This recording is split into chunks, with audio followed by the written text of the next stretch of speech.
General da Said Majid Mousavi, comandante da Força Aeroespacial do IRGC, publicou um vídeo nas redes sociais mostrando a revisão e a reconstrução dos estoques de mísseis e drones. Ele enfatizou: durante o período de cessar-fogo, nossa velocidade na atualização e no reabastecimento das plataformas de lançamento de mísseis e drones é ainda maior do que antes da guerra. Sabemos que o inimigo é incapaz de criar essas condições para si mesmo e é obrigado a trazer munição aos poucos, do outro lado do mundo. Eles perderam também esta fase da guerra. Perderam o Estreito, perderam o Líbano e a região. Se considerarmos a reconstrução da capacidade do Irã apenas no nível de imagens de revisão de equipamentos ou no aumento do número de plataformas de lançamento, estamos perdendo a essência da questão. O que está acontecendo hoje é uma mudança profunda na lógica do poder e na forma de conduzir a guerra. Uma transformação que ultrapassou o nível tático e chegou à camada estratégica. Nesse novo quadro, a superioridade não é mais definida pela acumulação inicial de armas ou mesmo pela vantagem tecnológica, mas está ligada à capacidade de continuidade do poder e de regeneração rápida desse poder em meio à crise.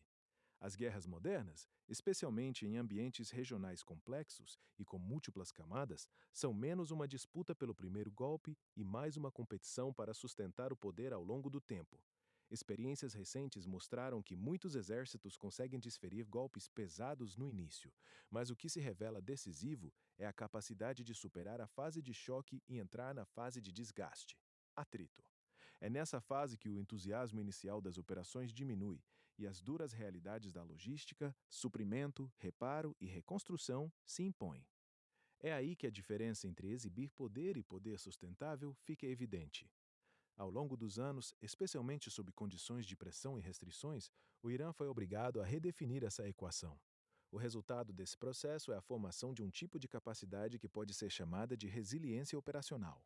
Uma capacidade que permite não apenas resistir ao golpe inicial sem colapsar, mas também se recuperar em um curto intervalo de tempo e até voltar ao campo com uma qualidade diferente. É nesse ponto que a reconstrução deixa de ser um processo defensivo e se transforma em uma ferramenta ofensiva. Nesse modelo, as pausas temporárias no conflito, como o atual período de cessar-fogo, deixam de ser vistas como recuo e se tornam oportunidades de salto à frente. Cada pausa, em vez de sinalizar uma redução da pressão, torna-se uma plataforma para aumentar a capacidade.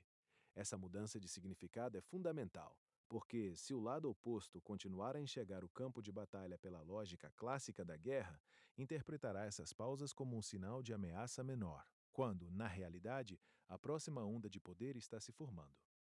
Uma das dimensões importantes dessa transformação é a independência relativa na cadeia de suprimentos.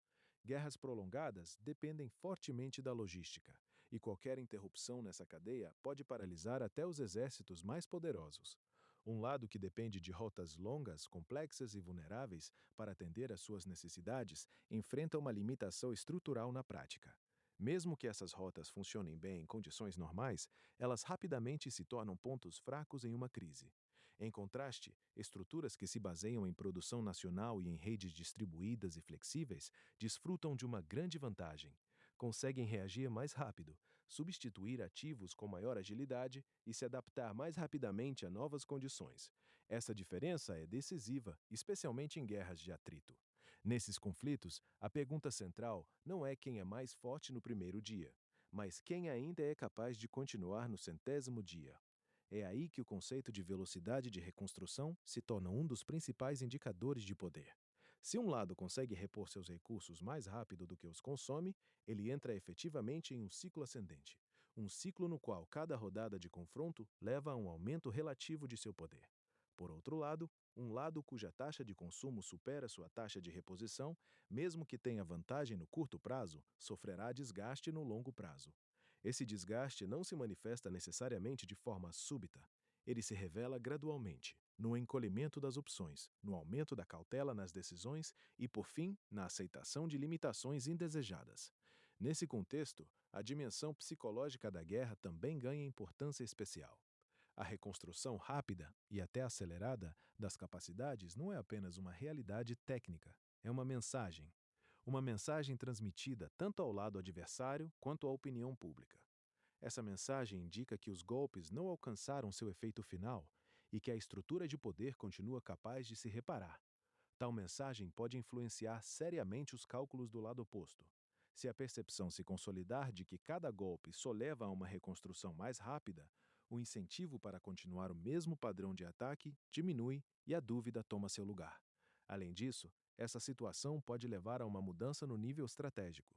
Quando um ator demonstra que não se enfraquece sob pressão, mas ao contrário, se fortalece gradualmente, o lado oposto é obrigado a reavaliar seus objetivos.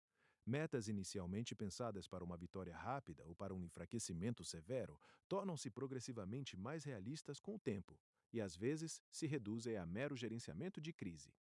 É nesse ponto que a guerra se transforma de um projeto ofensivo em um problema gerencial. A mero gerenciamento de crise.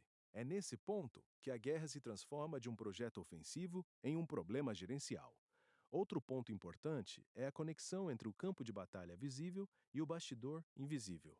A reconstrução rápida é impossível sem uma infraestrutura extensa e coordenada que abrange os domínios industrial, científico e gerencial. Isso significa que o que se observa no campo é apenas uma pequena parte de uma rede muito maior que opera nos bastidores. Essa rede inclui cadeias de produção, centros de reparo, equipes técnicas, sistemas de distribuição e até mecanismos de tomada de decisão. Quanto mais coesa e flexível for essa rede, maior será a capacidade de reconstrução. Dentro desse quadro, o próprio conceito de poder passa por uma mudança fundamental. Ele não pode mais ser medido apenas pela quantidade de equipamentos ou pelo nível de tecnologia. O poder, mais do que qualquer coisa, torna-se um processo. Um processo no qual produção, consumo e reprodução fluem de forma contínua. Um ator que consegue gerenciar esse processo de forma sustentável pode, mesmo diante de golpes pesados, manter a vantagem no longo prazo. Essa mudança de compreensão traz implicações importantes para o futuro. Se a tendência atual continuar, assistiremos ao surgimento de um modelo de guerra no qual a flexibilidade e a resiliência serão mais decisivas do que qualquer outro fator. Nesse modelo, o vencedor não é necessariamente quem possui mais recursos, mas quem faz o melhor uso deles e possui o ciclo de reconstrução mais rápido. Por fim, a reconstrução da capacidade do Irã durante o atual período de cessar-fogo de 2 semanas deve ser vista como parte de um quadro maior. Um quadro no qual o equilíbrio de poder se altera não por meio de um único golpe, mas por um processo gradual e multifacetado. Essa mudança pode não ser totalmente visível no curto prazo, mas, com o tempo, se revela nas mudanças de comportamento, decisões e até nas narrativas. Um ponto em que o discurso deixa de ser sobre superioridade decisiva e passa a girar em torno da capacidade de resistir, gerenciar a pressão e moldar o futuro do campo de batalha. Nessa circunstância, o que importa não é apenas o que se possui hoje, mas o que se pode reconstruir amanhã. É aí que a reconstrução deixa de ser uma reação e se transforma em uma vantagem. Uma vantagem que, se bem gerenciada, pode alterar completamente o rumo de um conflito.